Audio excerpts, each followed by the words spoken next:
একত্ৰিত হৈছিল কিন্তু বিৰোধী একত্ৰিত হোৱাৰ পিছত দুদিনতে বিৰোধী এতিয়া ভাগি থানবান হৈছে বিৰোধী এতিয়া ভাগি থানবান হোৱাৰ দিশে গতি কৰিছে এবাৰ যদি অখিল গগৈয়ে মন্তব্য কৰিলে সংবাদ মাধ্যমৰ সন্মুখত যে এতিয়া যদি আসন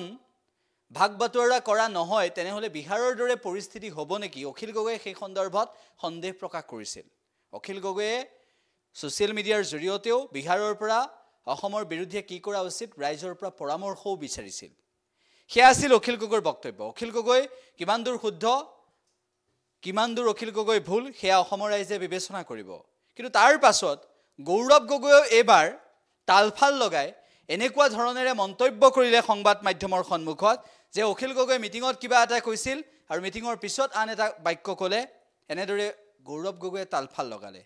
এতিয়া ইয়াৰ পৰা বুজা গৈছে যে অসমত বিৰোধী থানবান হোৱাৰ দিশে গতি কৰিছে 2026ত বিহাৰত আৰজেডি আৰু কংগ্ৰেছৰ যেটো অৱস্থা বিশেষকৈ কংগ্ৰেছৰ যেটো অৱস্থা সেই অৱস্থাই 2026ত অসমত হ'বগৈ নেকি মুখ্যমন্ত্ৰী ডক্টৰ হিমন্ত বিশ্ব শৰ্মাই যি কৈছে সেয়া হ'বগৈ নেকি এনে ধৰণৰ সন্দেহ এইবাবেই আহিছে যে বৰ্তমান সময়ত বিৰোধীত এতিয়া খাপ নেউলৰ দৰে কাজিয়া আৰম্ভ হ'বলৈ গতি কৰিছে আমি আপোনালোকক এই মুহূৰ্তত জনাইছো দুদিনতে মিত্ৰতা ভাগিছে বিৰোধীৰ অসমৰ বিৰোধীৰ মিত্ৰতা ভাগিছে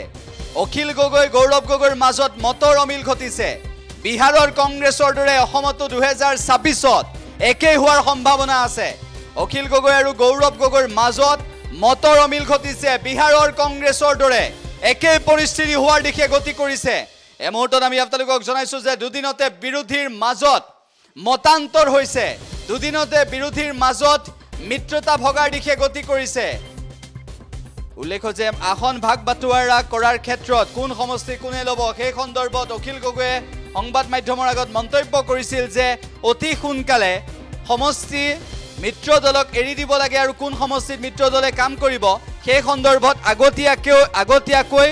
যাতে আসনখন এৰি দিয়ে তাৰ বাবে আহ্বান জনাইছিল অখিল গগৈয়ে আৰু ইয়াৰ পিছত আজিৰ দিনটোত গৌৰৱ গগৈ খৰব হৈ পৰিল অখিল গগৈৰ ওপৰত গৰজি উঠিল গৌৰৱ গগৈ গতিকে মিত্ৰতা ভগাৰ দিশে গতি কৰিছে এই মুহূৰ্তত বিজেপিৰ বাবে এটা ভাল খবৰ আমি আপোনালোকক জনাইছো অসমৰ বিজেপিৰ বাবে আটাইতকৈ ভাল খবৰটো হৈছে যে বিৰোধীৰ মাজত মিত্ৰতা ভংগ হোৱাৰ দিশে গতি কৰিছে বিৰোধীৰ মাজত মিত্ৰতা ভংগ হোৱাৰ দিশে গতি কৰিছে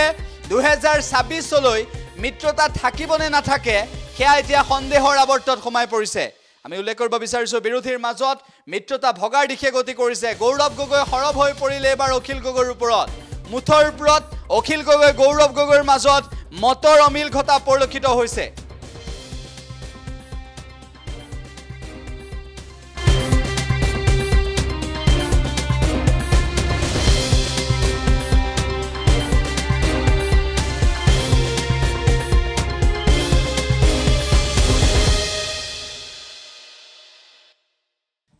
আমি এই মুহূৰ্তত আপোনালোকক জনাব বিচাৰিছো যে অখিল গগৈ গৌৰৱ গগৈৰ মাজত মতৰ অমিল ঘটিছে আৰু ইয়াকে লৈ তীব্ৰ প্ৰতিক্ৰিয়া সৃষ্টি হৈছে বিৰোধীৰ মাজত এতিয়া সমন্বয় নাইকিয়া হৈ পৰিছে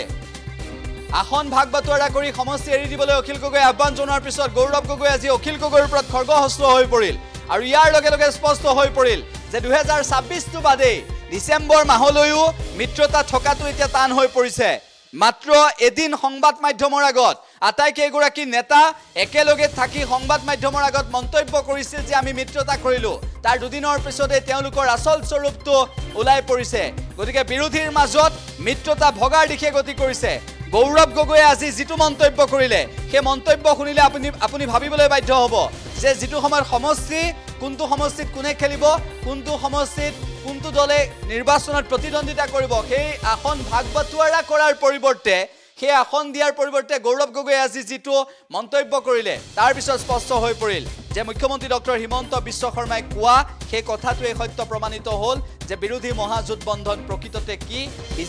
বিজেপিয়ে কোৱাটোৱে প্ৰমাণ হ'ল আসলতে কাৰোবাৰ বিয়া পাতিবলৈহে বিৰোধীৰ মিত্ৰতা কৰা হৈছে নেকি সেই প্ৰশ্ন বাৰম্বাৰ উত্থাপন হ'ব এই বক্তব্য শুনাৰ পিছত কিয়নো বিৰোধীৰ মাজত এতিয়া মতৰ অমিল ঘটিছে বিৰোধী দলসকলে অসমৰ সমস্যা সমাধান কৰিবলৈ বিচাৰে এটা চিন্তা আমি প্ৰকাশ কৰিছো আৰু সেই দৃষ্টিৰে আমি আগবাঢ়ি যাম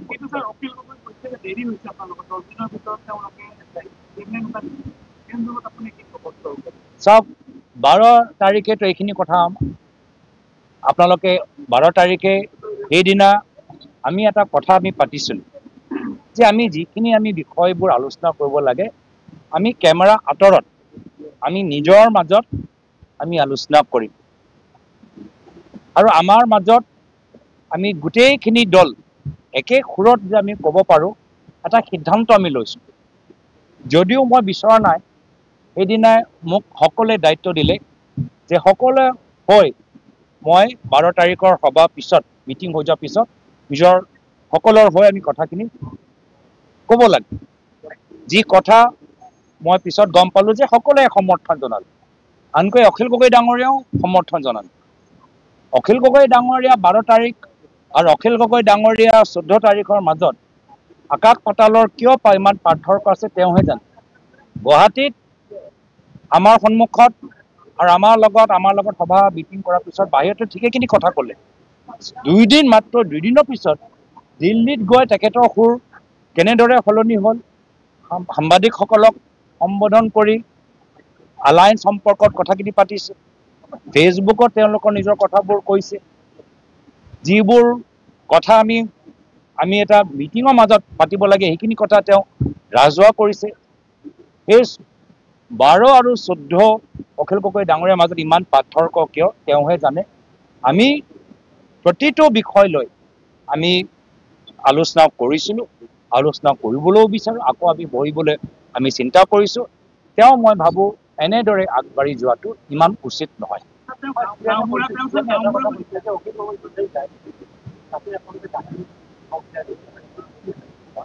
মুখ্যমন্ত্ৰীৰ কথা অলপ আপোনালোকে মন কৰিব যে প্ৰতিদিন আপোনালোকে যে এটা ফোন কৰে আপুনি মই ইয়াৰ পৰা ফোন কৰিছোঁ এইটো অফাৰ লাগে নেকি সেইটো অফাৰ লাগে নেকি আপুনি